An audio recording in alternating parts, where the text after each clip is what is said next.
So the next panel is called Translating Synesthesia, which I think we, from the morning, especially from the keynote, we came again to this idea of translating between the outer and inner worlds and between the inner vision and the world around us, something that will come back in this panel. There's also this idea of translating between media, between textuality and visual media, that in a way mirrors grapheme synesthesia, and that's something that will also, in the next three panelists, be discussed. Connection between art and science, and there's a kind of a motif, again, a recurring motif of a connection back to the Fin-de-Siècle symbolism, and its connection also with the early 20th century avant-garde. Our first speaker is Polina Dimova. Polina Dimova received her doctoral degree from Berkeley, University of California, and she's currently Mellon postdoctoral fellow and assistant professor of comparative literature and Russian at Oberlin College in Ohio. Recent publications include Decadent Senses, the dissemination of Oscar Wilde's Salome across the arts, and the apocalyptic dispersion of light into poetry and music, Alexander Scriabin in the Russian religious imagination. And her talk is going to be on synesthesia at the Fin-de-Siècle, art and science. Thank you very much. First of all, I just wanted to thank the Art Laboratory Berlin for this kind of invitation and for putting together this wonderful conference. I'm very excited to be here and to present for you. Just in the beginning, I wanted to tell you that my talk will try to cover a lot of space. Just as with synesthesia, there's so many different discourses that are tied with synesthesia.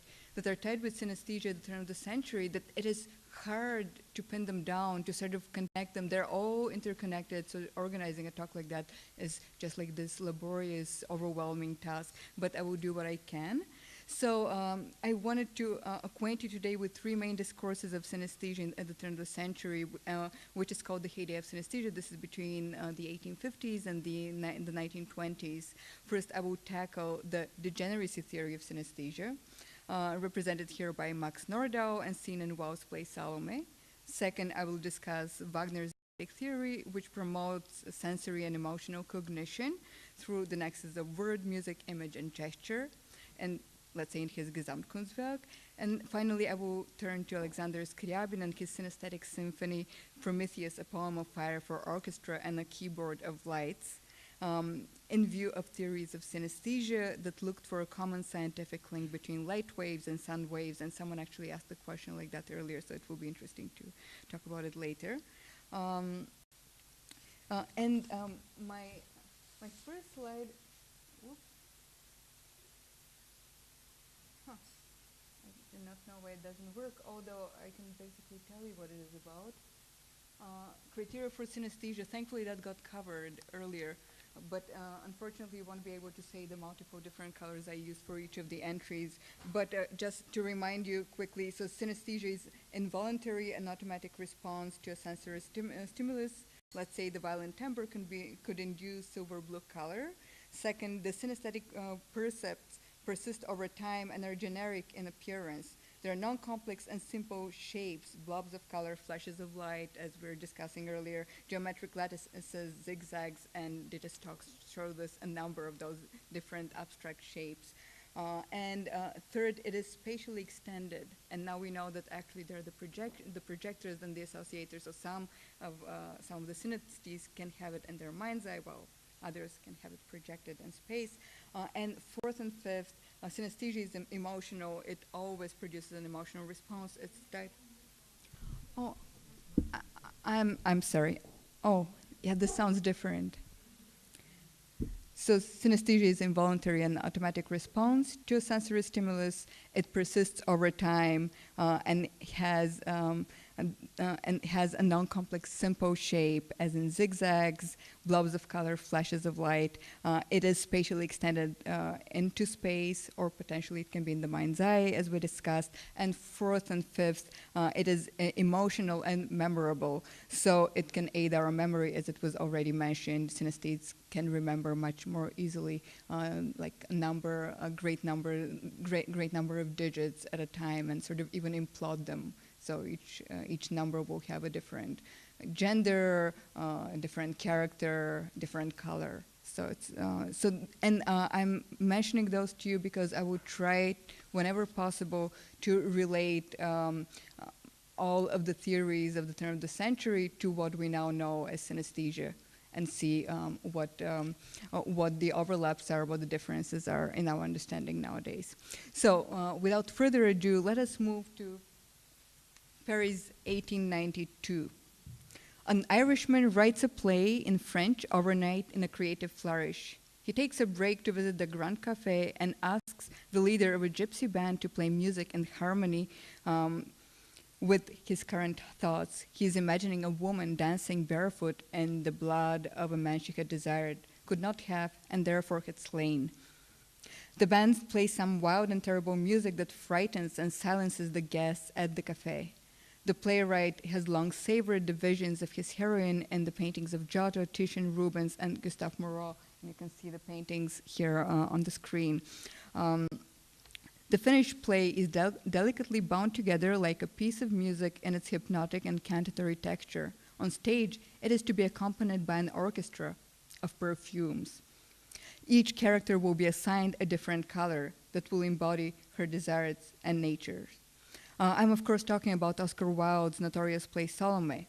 Wilde was not the first one to turn to the sparse biblical legend about the Jewish princess dancing for the head of the prophet John the Baptist into a story of gory sexual obsession. One scholar painstakingly counted 2,700 poetic treatments only in French of the Salome legend at the turn of the 19th century. Denounced as derivative and stereotypical for its hackneyed subject matter, Wilde's play is unique in capturing the spirit of early European modernism. Not only does it aspire toward artistic synthesis firmly grounded in the tradition of the Wagnerian total artwork, das Gesamtkunstwerk, in its emphasis on music, poetry, dance, color, and sense, but it has also continued to inspire multimedia projects across the arts in its time and beyond. Let me only mention Aubrey Beardsley's kink androgynous drawings. Here we have the head and the kiss, really wonderful. Richard Strauss's Scandalous opera, and Ken Russell's gender-bending film. And here you can see a number of future adaptations of Salome across the other arts. And I'm also looking forward to seeing the transcription or translation into colors of a Oscar Wilde poem in the exhibit. I haven't been there.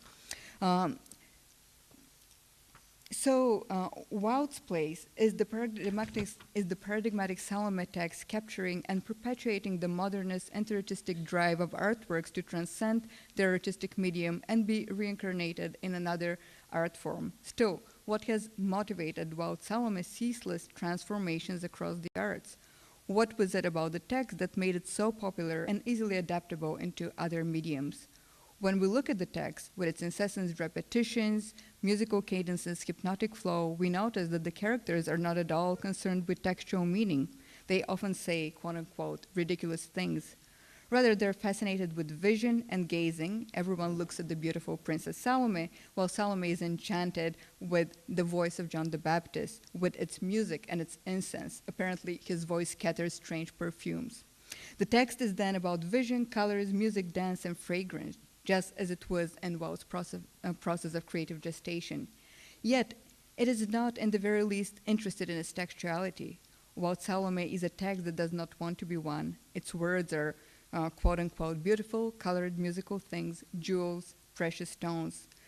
The sensuous text stages the death of the word as it wants to become music, painting, dance, and it does so by using one particular decadent symbolist metaphor, that of synesthesia.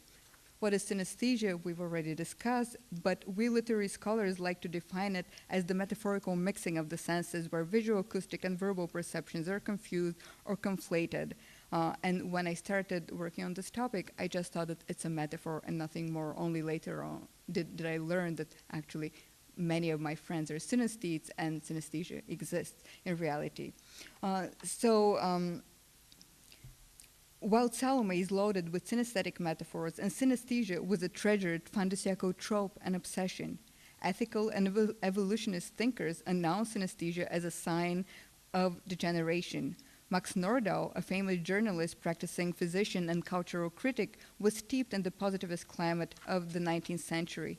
He relied on the natural sciences to show how the new tendencies in art and thought thwarted evolutionary progress. In his Degeneration, Entartung, he diagnosed the modern arts and philosophy of the second half of the 19th century, that is Oscar Wilde, Wagner, Nietzsche, and the French symbolists, among others, with the condition of degeneration. Thus, all artists, poets, and composers who use synesthetic metaphors in their work were also branded as degenerates.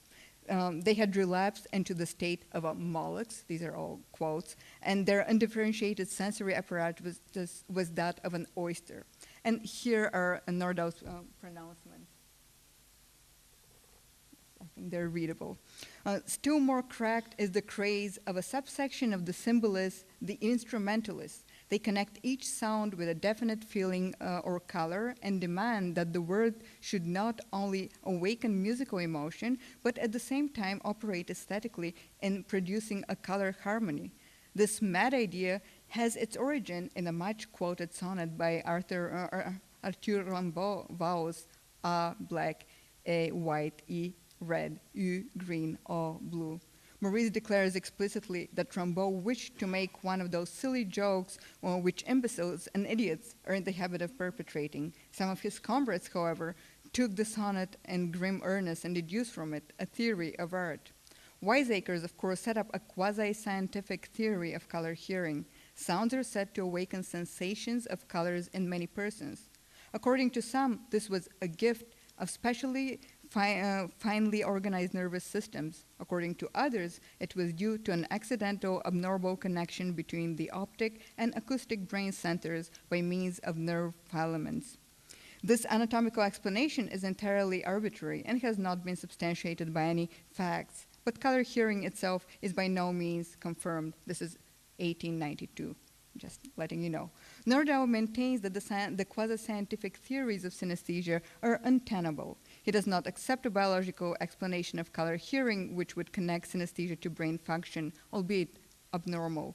No scientific explanation could be degraded to provide evidence for Nordau's social diagnosis of degeneration, and synesthesia is merely one of its symptoms. Even more vehemently, he opposes the scientific suggestion that the synesthete's nervous system could be tuned in a finer way compared to that of non-synesthetes, because language is crowns the hierarchy of the art medium, so anything else, reducing language to music or color, is already making it relapse into a sort of a lower stage. On the contrary, Nordau resorts to the pathology of the individual unconscious and mental illnesses to discuss color hearing. It could be caused by regression to chance childhood associations of the senses, or a transposition of the senses in hysterical patients. And let me just emphasize at that point that despite Nordau's exuberant outbursts against synesthesia, it is not an aberration, but in my formulation, a diversity of perception. This is how I think of synesthesia. Still, why worry about diagnosing a figure of speech? The truth is that at the time, psychologists and psychiatrists did discover that synesthesia was indeed a physiological condition, and numerous articles were published on the subject. In 1890, the International Congress of Physiological Psychology convened in Paris to study audition colorée, or color hearing, the most fascinating and challenging psychological phenomenon of the day. In this first scientific conference dedicated to synesthesia, psychologists aim to delimit and standardize the abundant terminology in this emerging field of inquiry. I quote, "The Congress wishes to investigate the phenomena collectively known as color hearing, in the most general sense of this term, which describes the invariable connection among the sensations produced by different senses, in German sekundäre Empfindungen, Photismen, Phonismen." Indeed, the hypothesis trying to explain synesthesia proliferated at the turn of the century, they also showed an ideological bias, as the term pseudo-aesthesie already made cross-modal sensations suspect. Were the pseudo-aesthetic sensations real or delusive? Secondary Empfindungen emphasized the derivative or mediated nature of the phenomenon. Secondary sensations seem to require an original primary sensation, although we sort of know that this is how it is. For instance, sound is triggering color. The excessive multiplicity of sensations cluttered under the umbrella term of color hearing made the term untenable. Sound photisms, light photisms, taste phonisms, smell photisms, color and form percepts for pain, warmth and touch, and color percepts for forms. And these are just a few, and we saw many more earlier, but those were already known at the turn of the century. It seems it's the semi-illusory status of synesthesia and its associations with hallucinations and hashish-induced sensations made it unverifiable and impossible to pin down. A locus classicus of synesthesia, Charles Baudelaire's sonnet Correspondences, has promised insights into the causes and functioning of synesthesia since the time of its writing in the 1850s. And it is going to be here in English, and I'm sorry, I couldn't fit so many things on one screen. The poem continues to fascinate readers and scholars alike, appearing not only in anthologies of symbolism, but also, curiously enough, in recent scientific volumes on synesthesia. As a poetic manifesto of French symbolism, the sonnet articulates a theory of the symbol and of synesthesia. In the poem, Baudelaire attempts to recover the original unity of the material and the spiritual world. Nature is a temple.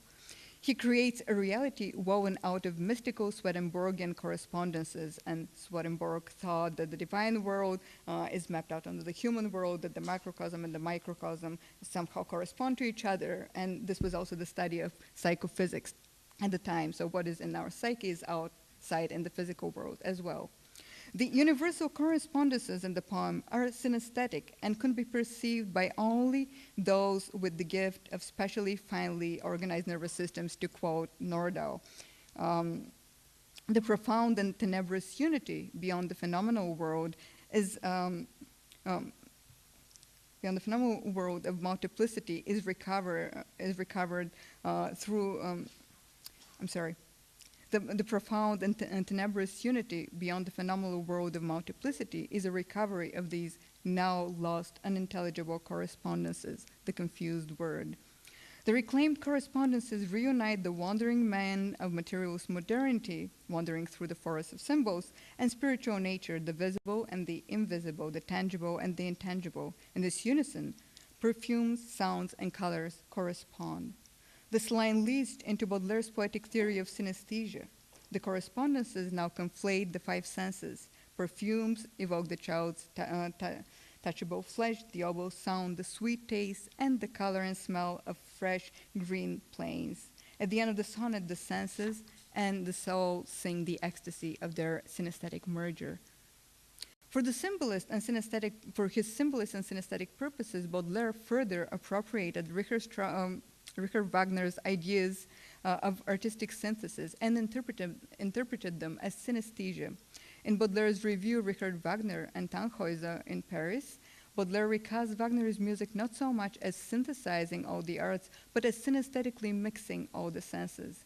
Wagner's prelude to Lohengrin musically evokes a synesthetic blend of visual, spatial, and tactile percepts, quote, brightness and intensity of light, levitation, and increase of incandescence and heat.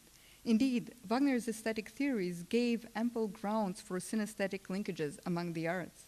According to Wagner, the total artwork of the future would impact the audience on a bodily, sensuous, unmediated, and unspeakably real level. It conveys its poetic and dramatic meaning by disposing of the intellect and relying exclusively on quote-unquote understanding by feeling, Gefühlsverständnis.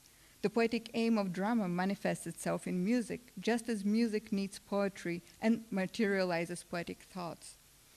This reciprocal reliance on the poetic and the musical fulfills Wagner's fundamental idea of the emotionalizing of the intellect, die Gefühlswerdung des Verstandes, of becoming knowers through feeling. Wagner established the logic of feeling over the logic of thought, as the arts provide a viable alternative to cognition through perception, emotion, and intuition. Wagner's aesthetic theory parallels the scientific theories of synesthesia in three important ways. First, for Wagner, meaning is aesthetically constructed and conveyed through the senses. Second, semantic constructs, conflating word, image, music, gesture, act through emotions, as in synesthesia, so it's an emotional phenomenon. And third, Wagner insists on the memorable quality of the synesthesia. It enhances memory. In Wagner's infinite melody, Unendliche Melodie, the endlessly melodious, uninterrupted texture is organically woven out of the motivic material of reminiscences and presentiments, now commonly called leitmotifs. In the web of musical foreboding, and it remembers, in Wagner's aesthetic theory, music remembers and reminds us of emotions and shows us their unfolding into new ones conditioned by the remembered emotions. The music drama becomes not a representation, but a direct presentation of a musical reality. The physicality of gestures in dance and musical rhythm in the orchestra of the visual and the auditory embodies feelings, makes them present. Poetic thoughts are further coupled with music to convey quote-unquote definite emotions. So again, this definiteness, precision, specificity of emotions is very much reminding us of synesthesia. In a mnemonic network, sensory experiences of word, sound, image, gesture trigger immediate, involuntary, persistent, and emotional responses in a synesthetic fashion. With his Gesamtkunstwerk project and the idea of musical reminiscences and presentiments, Wagner strove to achieve the ultimate precision of expression. A musical motif can produce a definite impression on the feeling, inciting it into a function akin to thought only when the emotion uttered in that motif has been definitely conditioned by a definite object and proclaimed by a definite individual before our very eyes. Thus, just as the wedding of poetic aim and music makes emotions definite, so motives make our feelings particular by being associated with concrete objects and expressed by definite individuals. Specific impressions, feelings, objects, and individuals are rendered knowable through feeling.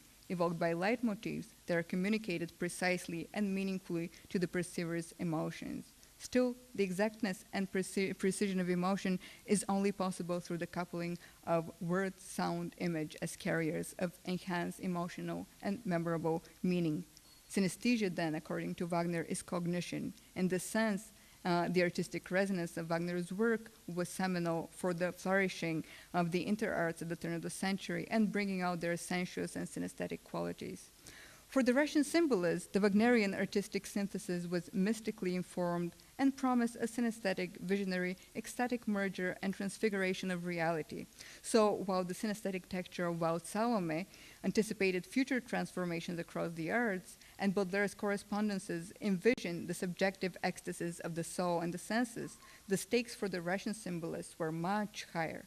The Russian symbolists actively sought ways to transfigure reality with their artistic and synesthetic projects. Their goal was to achieve all unity, or the reintegration of the material world with the spiritual world. Universal correspondences again. The fusion of the human senses, the arts, and the human beings would occur in a utopian, religious, erotic, and aesthetic act. This would help overcome the fragmentation of the modern world and the divisions imposed on it by rationalist thought. The Wagnerian composer and virtuoso pianist Alexander Scriabin conspired to stage the end of the world in his final unfinished composition, the Mysterium. He believed that the transfiguration of reality would be achieved in a religious act synthesizing all the arts, an act the Russian symbolists called theurgy, or divine action. In his work, Scriabin was fascinated with synesthetic and apocalyptic images of light, fire, and sun, which promised the aesthetic transfiguration of reality. Until his untimely death in 1915, Scriabin worked on the poetic text for his final grandiose work. Scriabin started working on the eschatological mysterium in 1909. Instead, he composed the synesthetic symphony Prometheus, a poem of fire, in 1909-1910. And this is the cover illustration, which has both sun and fire. It's an image that's supposed to render music, etc., etc. At that time, Scriabin had discovered his synesthetic color hearing and aspired to conflate the senses in his art and compose music out of lights, fires, and poetry. For his Prometheus, Scriabin conceived of a keyboard of lights, LUCE, from the Latin lux, or light. It's pronounced in Russian as LUCE, that's why I'm using it that way. Scriabin's color organ was meant to enhance visually the music's fiery imagery and was enigmatically notated in the score.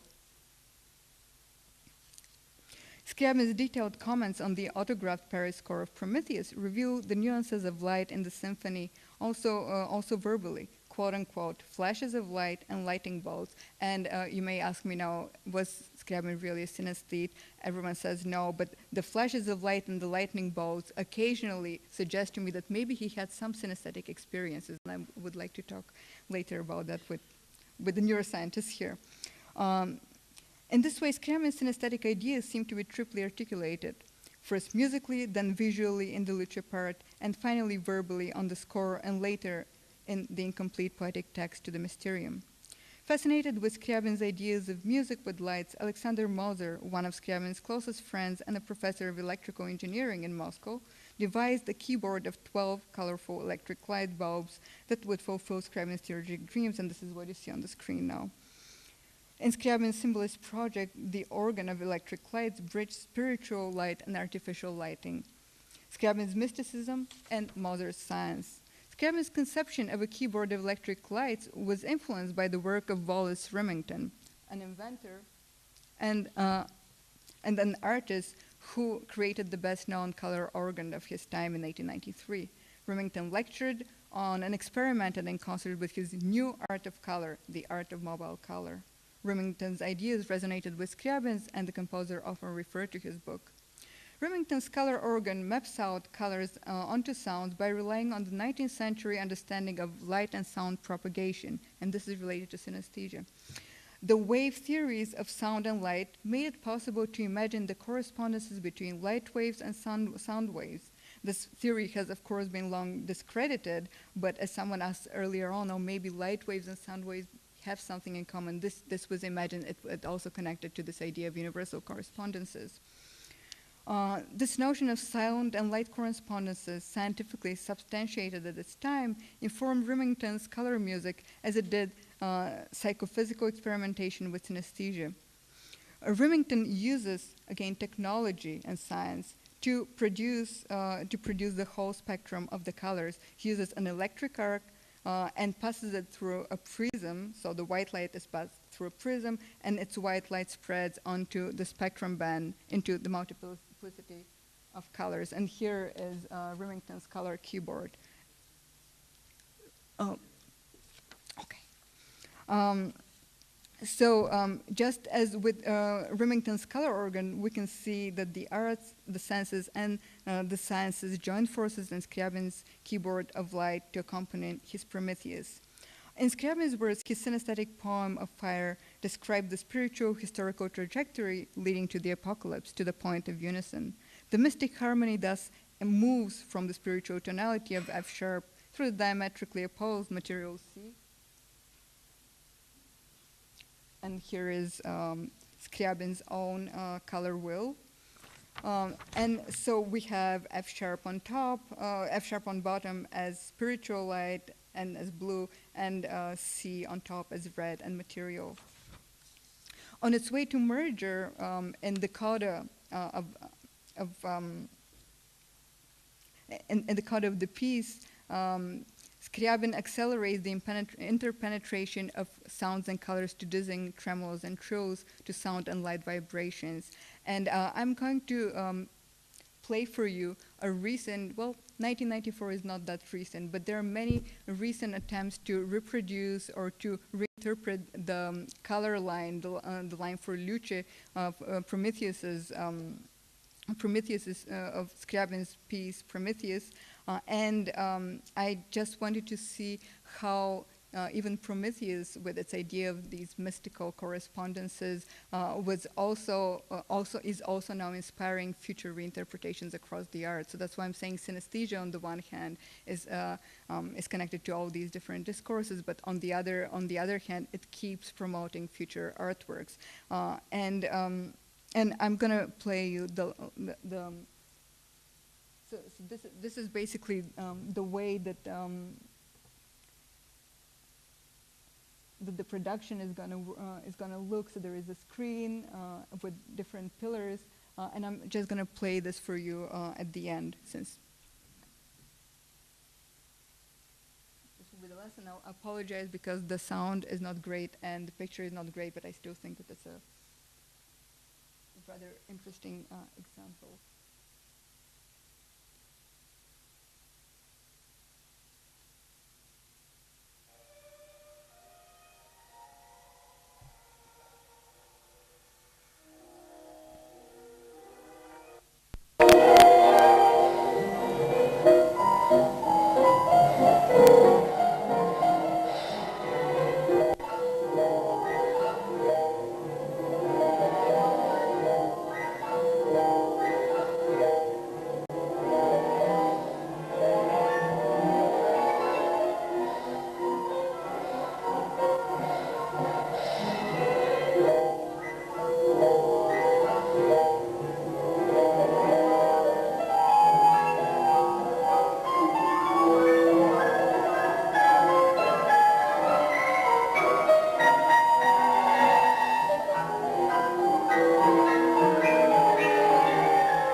Just another minute and we will find ourselves in the aftermath of the apocalypse, but thankfully this never happens, so we're still here.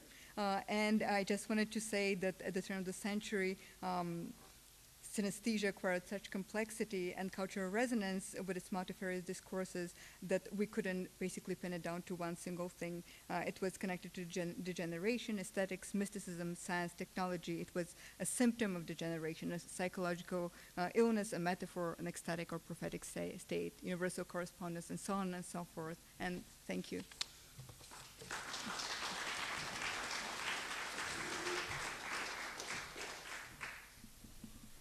Thank you, Polina. Thank you very much for a very in-depth talk. And I'd like to, I've always wondered or thought about how in the 19th century, the theme of synesthesia really came to the fore. I mean, you do find it a little bit earlier, but it's really around 1890s, 1900 that you find it in the literature. And certainly grapheme synesthesia being the most common one.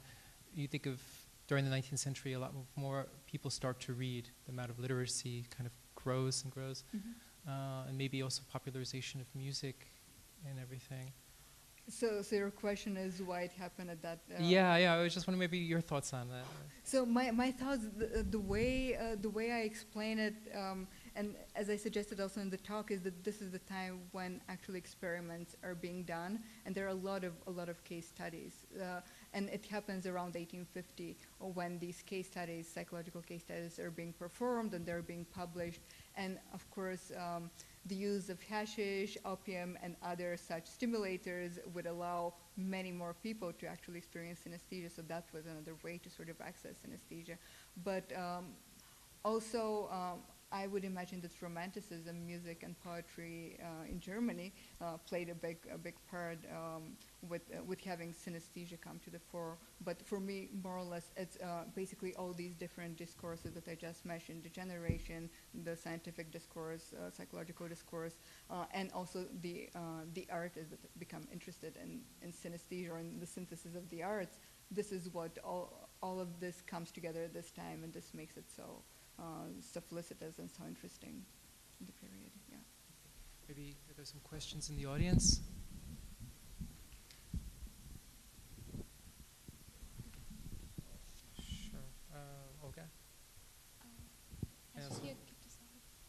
here first, and then Stefan, and then just like.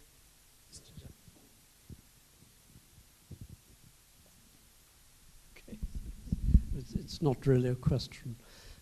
Sorry. I think it's a great pity that Oscar Wilde is associated with decadence, and it's probably because he wrote this play, Salome, which has been interpreted and transformed and so on. And there have been some very interesting different performances of Strauss's opera, for example. I could tell you more about them. But he was a great poet and a very profound writer, as well as being a very witty person. And it's just, you know, what happened to him towards the end, you know, makes him a kind of the wrong kind of legend in continental Europe. That's all. But anyway, it's an interesting subject. Yeah, thank you. Thank you. Yeah, I would like to ask, how do you explain that this deep interest in synesthesia and in mystic cosmological approaches towards art especially did occur in Russia? Why exactly in Russia? Well, the Russians have this tradition of, well, this is all about Russian religious philosophy at the time. Of course, they're very much influenced by German idealism. That's on one hand. They also loved Wagner, so I mean, that's on the other hand. But with Russian religious philosophy, basically, there is this idea of the transfiguration of reality, in particular persisted with the thought of Vladimir Solovyov, where basically all the time we see how the material world and the spiritual world are on their way of getting together, so the material world is getting spiritualized and the spiritual world is getting incarnated in reality, so they're waiting for that. So there are images of the sun, for instance, apocalyptic images of the sun that they use at the time, so that is very important for them. Also, the idea of love, and again they see love in the religious and in the erotic sense, and in the aesthetic sense they have all these ideas that they're put together. And I think that the most important thing for them is, again, how they're trying to go from the real to the more real. This is very much also Baudelairean, the real and the more real, so the material and the spiritual world. But then they also have these interesting theories, again, of Solovyov, of how you can achieve this by using the arts on the one hand. And so there is an interesting aesthetic theology that was developed also in Russia. So that's, yeah. Did I answer your question, or, yeah?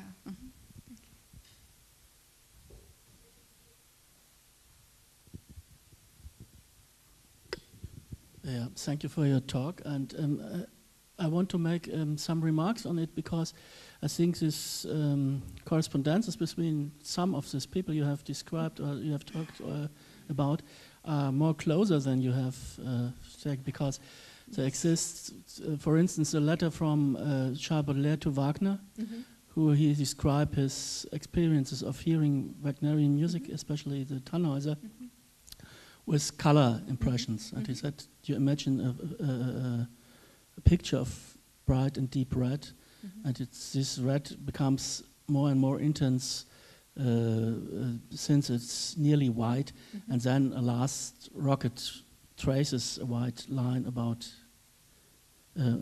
across this picture, and he quoted this his poem Correspondences in this letter to Wagner.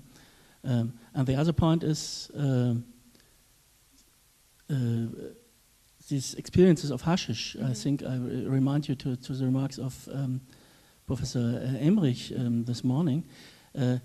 There exists a French medical doctor who has doing experiments with hashish, and these people who are his. So this was back at. I don't know his province subjects. Yes, thank you. Where Baudelaire and Naval and so on, and I think you can give the thesis to this synesthetic mode, or is involved by this medical experiments of hashish. And Moreau de Tours, the same médecin, was the same who had given a theory of degeneration of mental states, and he wrote a large volume about it. Thank you. I'm going to try to find everything. It's very interesting. Yeah. There's a very close relations between these fields. Thank you.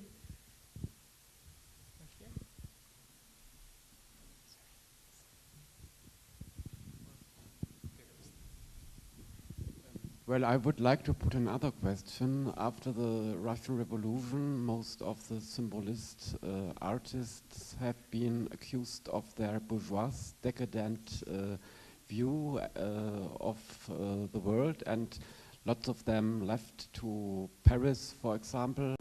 But on the other hand, especially concerning this synesthetic and cosmological approach, a tradition even continued in Soviet Russia. I think of Matushin's Victory of the Sun, and other projects. Wisniewski, I think, did something in that direction. So what happened with this synesthetic approach under the constructivist and let's say revolutionary state? Yeah, so it's actually very interesting. The constructivists were active in the 1920s. So the 1920s is a really productive time in Russia. The 1930s, when Stalin comes, then things get really messed up. So then things start disappearing. Only in the 1960s, there's this idea of music with lights as revived Svetomuzika, they call it, and it becomes also very important. But the 1920s continue with these synthetic experiments in the art. So that's for sure. I want to tell you something very interesting about Prometheus and the Russian Revolution.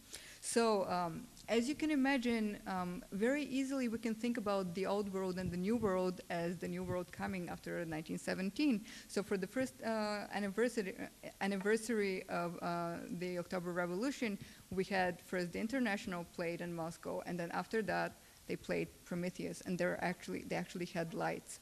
So in a way, Scriabin was for a little bit of time, not for too long. At the end of the 1920s, Scriabin was out for a long time. Then he came back in the 1960s. At that point, Russians can still, or the Bolsheviks can still imagine that they can co-opt the arts and the artistic experiments into their artistic policies and in artistic propaganda. And basically, this is what constructivism does. It's very, very experimental on the one hand, and on the other hand, it's sort of promoting the new state. So this is more or less what happens. Yeah, and Victory Over the Sun similarly happens at the same time, and again it goes back. So there is Cuba Futurism, which starts before the revolution, but then it continues a little bit. So all these artists continue to be active, but again, it is also because the 1920s is a really fruitful time for Russian artists. Yeah.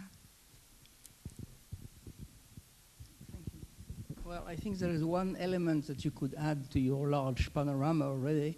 As you mentioned, German literature at the beginning of 18th century, 19th century, etc., is the development of what was called at the time, at the end of 18th century, animal magnetism. And yes, definitely. All the tradition of hypnosis, because it has gone through all 19th century, till, as we know, psychoanalysis, etc. But there is one very specific point about that, is that in the writings of Mesmer, which is the end of 18th century, you have the notion of a sixth sense, in which the 5 classical senses are unified, and circulate between themselves, which goes directly, towards this sort of circulation, which will go after that football, etc., etc. This is a very precise point, but which is very strong for all 19th century. Yeah, I will definitely look into it. And something else that I need to mention, of course, Scriabin was reading a lot of Theosophy and Madame Blavatsky. So there again, we can see, first of all, art and science being brought together. Electricity, for instance, is one of these big symbols which is also connected to light and sort of revelation, transfiguration, and also all the senses are used and co-opted in a similar way. But thank you. Yeah. Any more questions? Okay. Here and then next.